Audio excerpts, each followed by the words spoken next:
Green Noise is back for season 2. Welcome to Green Noise, a podcast series from Cape Nature that is bringing nature to life, and we use white noise to try to sleep better, but green noise to make life better.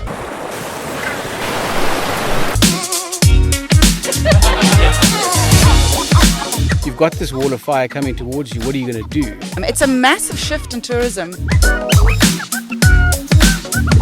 To build an inclusive and connected society, especially in the Western Cape. Women just do things differently. Welcome back to another episode of Green Noise. This is season 2. My name is Dan Corder, your host. And remember, the reason why we call the podcast this is because white noise is great for sleep, but green noise, and by that I mean like environmentally green noise, is the way that you get more richness out of being alive in nature within places like Cape Nature. We've got a fascinating episode for you today. I'm delighted to be joined by Sabina Lehman, who works with a company called Curiositas. Is that right, That's Sabina? right. I was really worried about butchering both your name and the name of the company. Curiositas is a specialist attractions and tourism futures consulting company. So what they do is they imagine how the future might turn out, multiple futures based on different technological innovation and development. And for the good and the bad, they try to figure out how to incorporate technology and new cutting edge innovation into our experiences of tourism and sustainability. Was that right? That's about right, yeah. No lies detected. No, That's good. And curiositas is the Latin word for curiosity. Okay. And I use that name because really we bring curios back from our travels to remember where we've come from and to remind us of the time we've had.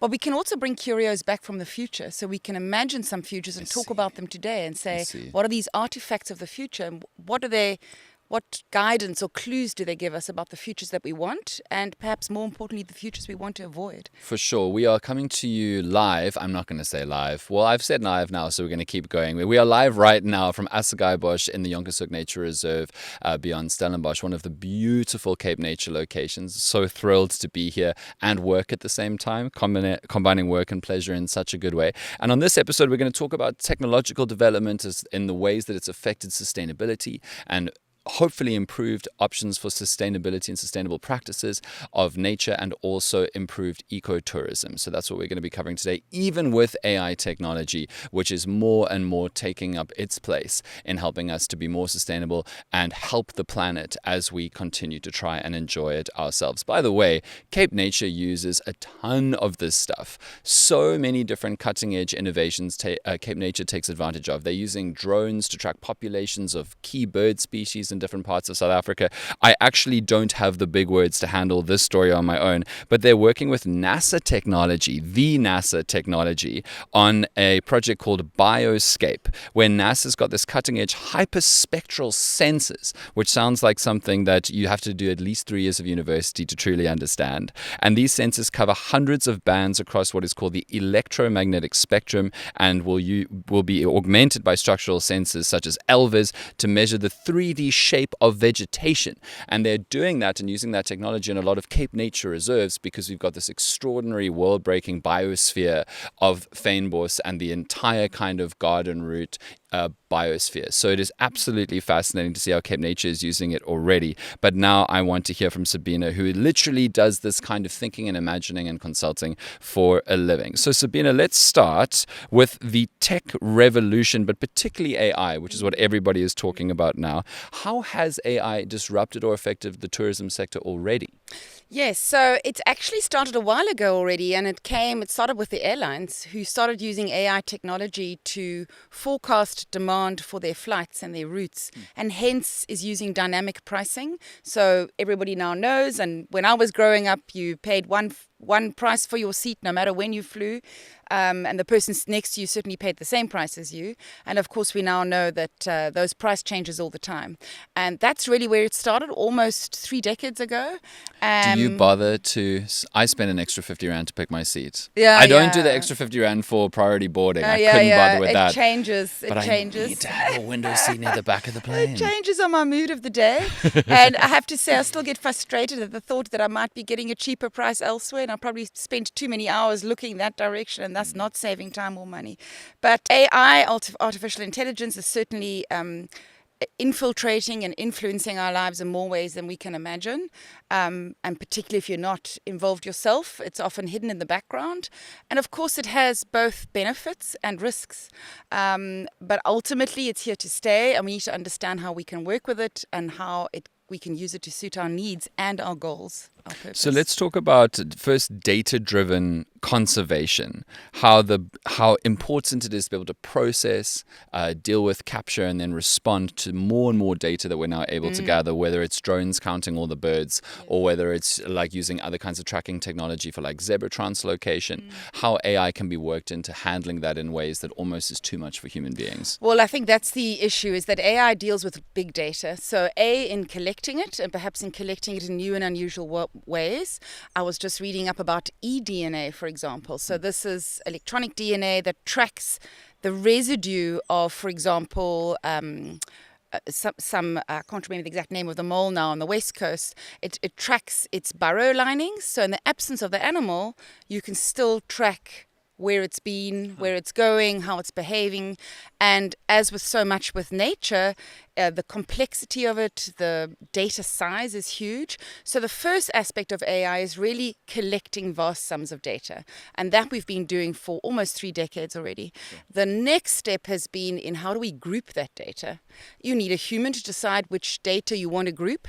It's a little bit like on your phone when you ask your phone to, collect all the images of your family, or to collect all the images of your New Year's over the last 10 years and put them into one folder. And then, of course, you need to decide what are you going to do with that data.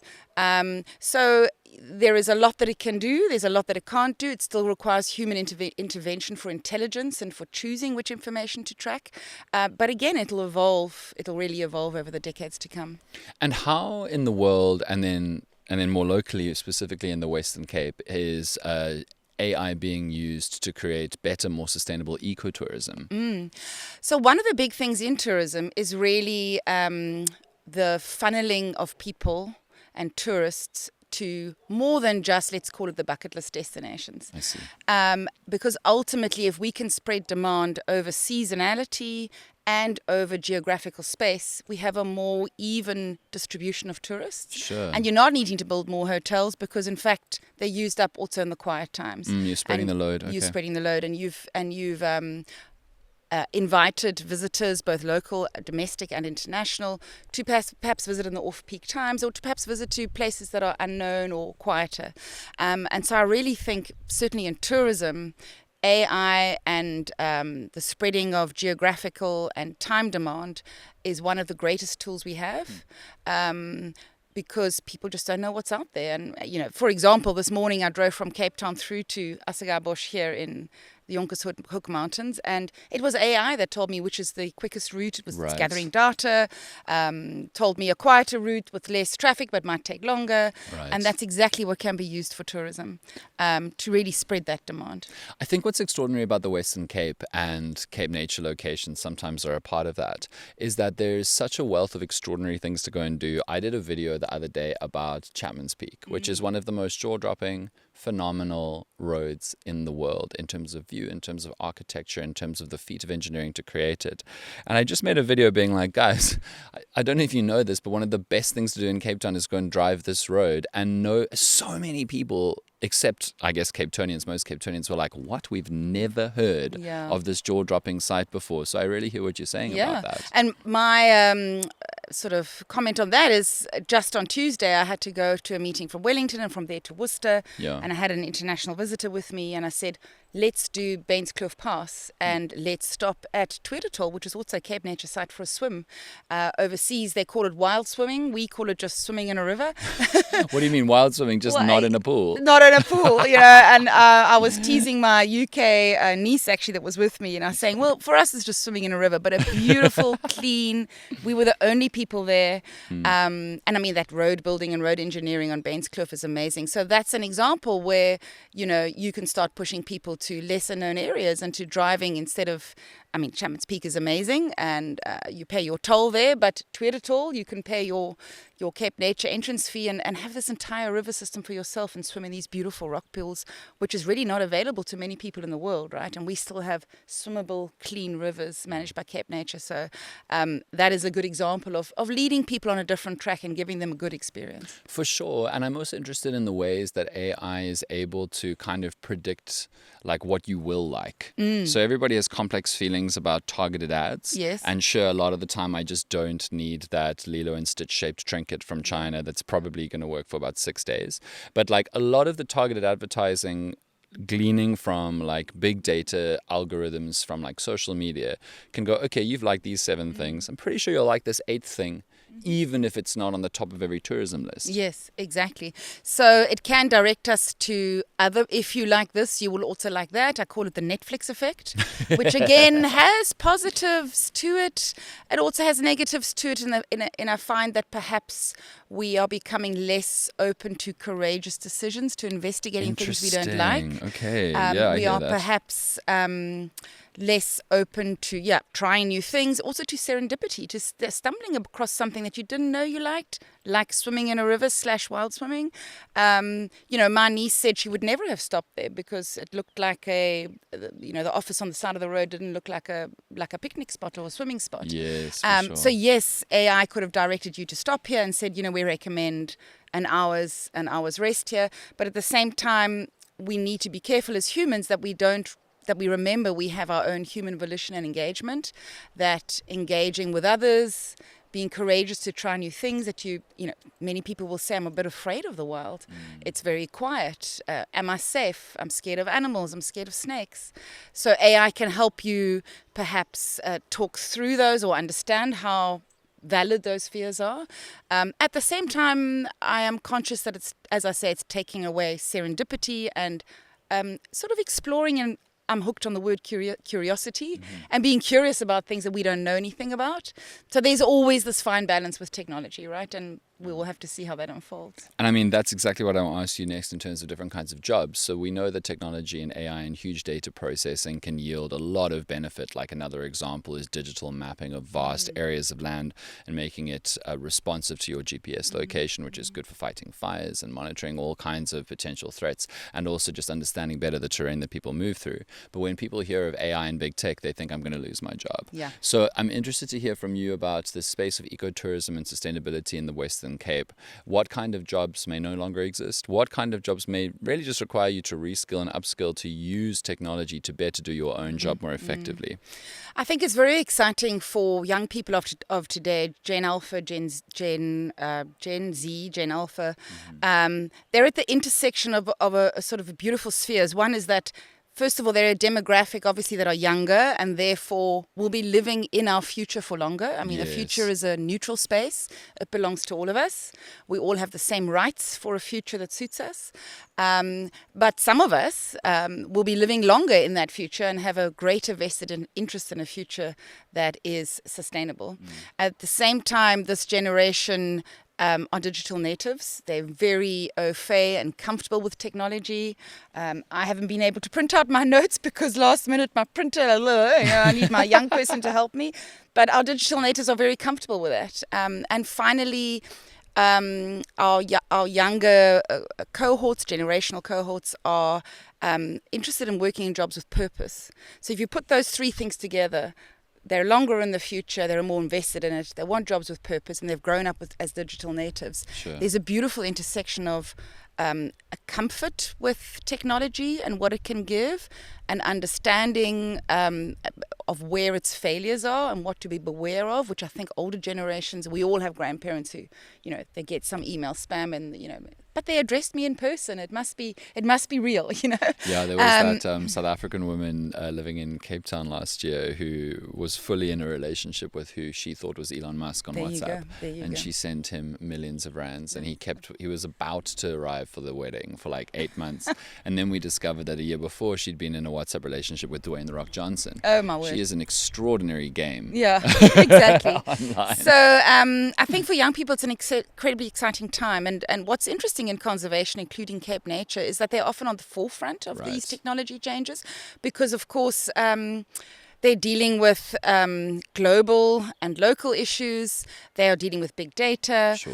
And so in many cases, they've been the first to use technology and AI and translate it into their needs. And often they're at the forefront, and South Africa is very much at the forefront. I find that very exciting. At the same time, there is an increasing need for the human touch. So tell me stories. When I walk on a wilderness trail, I want a real guide. I don't want to be guided by an AI robot. I want someone who's lived that experience, and that too has power. And I also want to make a comment that the antithesis of working with AI and technology is the now very real absence of technology. So when you are in spaces where tech isn't available to you, it has a heft. Yeah, you get stressed. And a weight. You get itchy. Or a beauty, right? There's suddenly a silence. There's suddenly, I've got to figure my own route here because I don't have Wi-Fi Suddenly and you've got to whatever. have your own thoughts. You Gotta can't have your just own doom thoughts. scroll your You've way got to into... you've got to interact with your guide and actually speak to that person. So the absence of technology is much a thing as technology, and people can be quite afraid of that, actually. Absolutely. I heard of an example where a family, an international family, had booked a canoeing trip up the Zambezi. Right. And they it was a 3-day overnight trip, and their guide took them to their first camp. Yeah. And the parents were with their 2 teenagers, and they went to the guide later that afternoon, early evening, and said, look, we've had a fantastic day, but we'd love to just have a drink and chill. So if you don't mind, could you switch the Wi-Fi on now? And the guide was like, we are in the wilderness, and there is no Wi-Fi. And the parents asked to be evacuated. They said, we weren't told that. Evacuated. They had to turn back and get people sent up to take them out. I don't know. there It says a because- lot about that marriage and that family. That the It prospect does. of 3 hours with just each other is intolerable. So so these are this is the duality of where we're in. I guess what is so exciting about technology is that you can shape exactly the kind of style of engagement with nature that you find most rewarding. So I'm one of those incredibly difficult people who wants to go up into natural environments and be left alone. I don't need to feel like I need to socially perform for anybody. I want to escape and just be my true, messy, sloppy self as best I can. Which is why things like, if you really want to have some solace and some alone time in ways that guides don't want to do, or like there's no guide available that day, Cape Nature's got this cool thing called voice mapping, where you can essentially experience the podcast of your walk and be carried through with the information and kind of the human touch, or at least the human experience that you want, while still being able to get that kind of solace, which is really great. I wanted to ask you though, because I was really interested by what you said about young people being so particularly able to fairly effortlessly understand the way that technology can help and improve certain activities. But often the older, more experienced guides and ecotourism people are, one, far more knowledgeable, 2, far more capable and adept and experienced at providing a good, enriching time to visitors, to hikers and the rest. And so I would be interested to hear from you how older guides and older ecotourism workers who've got all of this immense experience and skill that they've learned and honed over many years can get into learning a bit about technology and a bit more, and becoming a bit more agile and versatile with things like AI functions, so that they can add that to their, I guess, quiver. Yes. I think in those cases, it's often a case of, does it solve a problem for me? Right. Because then I know I've got a need for it, right? And so even older guides, right, use a lot of technology. They might leave the bush and then go home and get their payslip or online banking. They're certainly using their cell phones. Sure. But for example, I can consider that you are guiding a trail and there are 2 Chinese, 2 Germans and 4 Afrikaans-speaking South Africans. Right. Now maybe there's an AI translation app that in someone's ear that beautifully translates. Maybe it's even just your accent, right? It's like the Babel fish from Hitchhiker's Guide to the Galaxy. Exactly. That's great. Exactly. Or I have a blind friend, and she's introduced me to a lot of the how technology can help her, right? And one of them, for example, is a spoken description of everything you're undergoing. I see. So we go to Africa Burn, which has got no no tech, no Wi-Fi, no whatever. And it's currently still in human form. You can book a person that walks with you and describes everything that you're seeing. They've been trained. She tried it with me, and I was fired because she said I said something was green, and she's like, Sabina, what tone of green? Does it have sequence? Yeah, they should hire radio presenters. Yeah, that's like my whole job. There you go. So, and she was describing, I was actually walking with her on Table Mountain, and she was saying it would be very useful. She's got a guide dog, but the guide dog can't speak. Yet that guide dog is phenomenal. But she was describing how having something translate what you're seeing would be quite useful, right? So I do think technology, on the one hand, is this broad use of data and aggregating data. On the other hand, can also hone right down to, in a group of 8 people, somebody's very specific needs. The foreign language speaker, or the English speaker that doesn't understand a local accent, or the blind friend that's on your trip, all in the same group are getting something, still led by a guide ultimately, who is guiding what you're looking at.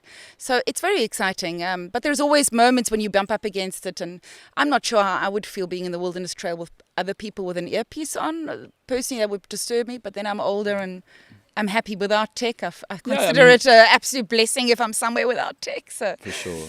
But tell me about virtual tourism then, because then you mentioned people who are blind and who want to still experience nature and get out there. What about people who are just physically unable for any kind of physical malady, or just because they can't get to a particular place, they want to experience nature also? It's not necessarily just a live stream of somebody walking around in a Cape Nature Reserve, right? I mean, there's even I don't know if the metaverse is going to become a thing, but we'll see. What do you think about that? Yeah, I think it has enormous potential, both in introducing people to concepts that they are fearful of or haven't yet experienced. There's also going back to kind of over tourism. For example, the Antarctic now has 90,000 visitors a year. People go to the Antarctic because it's rare, and very few people go, well, how many people come to Assegai-Busch a year, right? If you really want an experience that very few people have experienced, you should probably come here. So it means that you could have that Antarctic experience in the metaverse somewhere else, right, without actually accessing it, and perhaps therefore protecting our vulnerable natural areas. So, but again, there's always some people who want to be there themselves, which is great. And then there's others who say, I'm happy to. It's really no different to looking at a nature documentary and learning something about the gorillas or the lions, but like more accessible, right? Yeah. So like the thing about those David Attenborough documentaries is I always just think, but like that's the most beautiful shot, the most unique, insane animal moment. That's not a casual everyday experience where I can go out and experience that. Whereas with some kind of metaverse or virtual tourism, there's more of a potential to go look at this beautiful place, Assegai-Busch, come and experience it through the visual and the sonics of my digital coverage of it. And then maybe at some point you'll go, oh no, I care about that spot now. I've got an emotional resonance with it. I understand its value, and I might go there one day. But even if I don't, there's so much. I mean, you were talking about like the digital world kind of consuming us and removing us from physical human life and everyday life and spontaneity. I always laugh about how few people meet people in bars anymore. It's like a great example versus like online. Yeah. And then I think about the fact that more people who use virtual tourism or the metaverse will probably be able to create some kind of deep emotional care for nature and conservation through that, even if they can't go there themselves. That's right. It's about access in its broadest form. And I think about during COVID, what became so popular were those virtual safaris. Yes. And I mean, some of them had massive followings from all over the world. And what was interesting to me there is the play between, as you said, the David Attenborough, the perfect shot, versus the authenticity of a long drive, even in a virtual safari where nothing was seen, but the guides were talking you through it and you could hear the sounds of the bush, etc. It's a bit shaky and it feels like you're on FaceTime so again, with your I family. I did 2 of them, and the one was the perfect virtual safari. You could see they'd cut it and only shown you lion prides when they came across them. And the other one was a safari that felt like a proper safari experience, where there's long periods where you're not necessarily engaging. Sure. And similarly, recently, I don't watch a lot of rugby, I have to confess, but I went to the stadium. It's also a nature documentary. Yeah, exactly. exactly. Animals fighting it out for survival. Some kind of tribal. So think about how we've become so used to watching sport on TV with its rewind and its commentary and great angles. And then when I got to the stadium, I need to wear glasses. I could hardly see, or what happened. I missed that. I was busy leaning down to get something. So again, we get used to things presented to us in a technological form, and then have to almost take a step back when you observe it in real life, and it's authentic, and it's messy, and it's dirty, and it's not perfect. I'm kind of better that way. Yeah, I find it better that way, but that is, again, also a bit of a learning curve for people, right? So one of the ways that Cape Nature is engaging with the potential of things like virtual tourism to try and get people to fall in love with and learn more about not just Cape Nature's reserves and biospheres that Cape Nature cares for and looks after, but also all different kinds across South Africa and the world, is that Cape Nature has created this digital series that is highly educational, targeted at school kids, essentially explaining to them for different Cape Nature reserves what's beautiful and great about them, what kind of animal and I guess the floras and the fauna kingdoms that they then get school kids, and it's also targeted at their parents, to watch, learn a lot about, create a far deeper and more meaningful relationship with their environment that they can interact with, and hopefully one day get them to go and visit and actually enjoy those natural spaces themselves, which I think is completely epic and part of that kind of multiverse imaginary that you were talking about. Absolutely, and it's quite interesting to me because it talks to a grand social shift of how we deal with out-of-home experiences and entertainment. So in the past, in the 50s and 60s, people went out of the home for experiences and entertainment. And what they learned, the aim was in museums and nature experiences that you take that back into the home. You recycle at home, you put a bird feeder up for local birds, etc. The opposite, the grand social shift has been that we are spending all our time and money in in-home entertainment. And you've got to now connect with people in their home, usually through technology, and get them outside, and encourage them to get out of the home. It's a massive shift in tourism, and I'm not sure all tourism organizations have understood that. Because leaving home, there's traffic, there's money, you've got to agree on where you're going to go together. There's strangers. Why would I go to this? Yeah, there's strangers. Why would I go to a nature reserve? I'm not sure I like nature reserves. I've never experienced one. So the grand social shift has been from out-of-home entertainment and learnings that you'd bring back home to exactly the opposite way around. And it's a far bigger job that I think many of us realize that we have to do. It's so interesting. Sabina, I'd love to hear about an example of how AI can be used and is already being used for specific people to get the most out of their personal dream holiday or dream Sunday or Saturday adventure. That's really interesting because I was talking to a friend about it and saying, ChatGPT, which is AI, right? Like, how are you using it? And they said, well, they're a family of 4, 2 daughters, husband, wife, and she said, we've just put out our, actually they went to Zanzibar, our Zanzibar itinerary together using ChatGPT. And I said, really? Like, is that really going to work for you? Let me know when you get back, And they had a fantastic time because she said she kept, again, it requires human prompting. But, she started off with saying, what are the top things to see? Then she was like, well, I don't want to do all the tourist things. We're interested in culture. We want a week with 2 days off on the beach. We want hotels that are boutique but not within this price category that are suitable for teenagers. I want 3 days with a digital detox with no access to Wi-Fi at all. Which restaurants do you recommend? And she then showed me this 10-page itinerary tailored exactly to their needs. And did it work out? She said it worked out. Yep, she said it worked out, That is amazing. Yeah. So interesting. Thank you so much for your time, Sabina Lehman. I really appreciate it. From Curiositas. What an interesting job that you have, imagining all these futures and engaging with how we, and I guess consulting also with different kinds of brands to try and get the squeeze out of sustainability. I do, I want to just add something there. We always use the word futures with an S.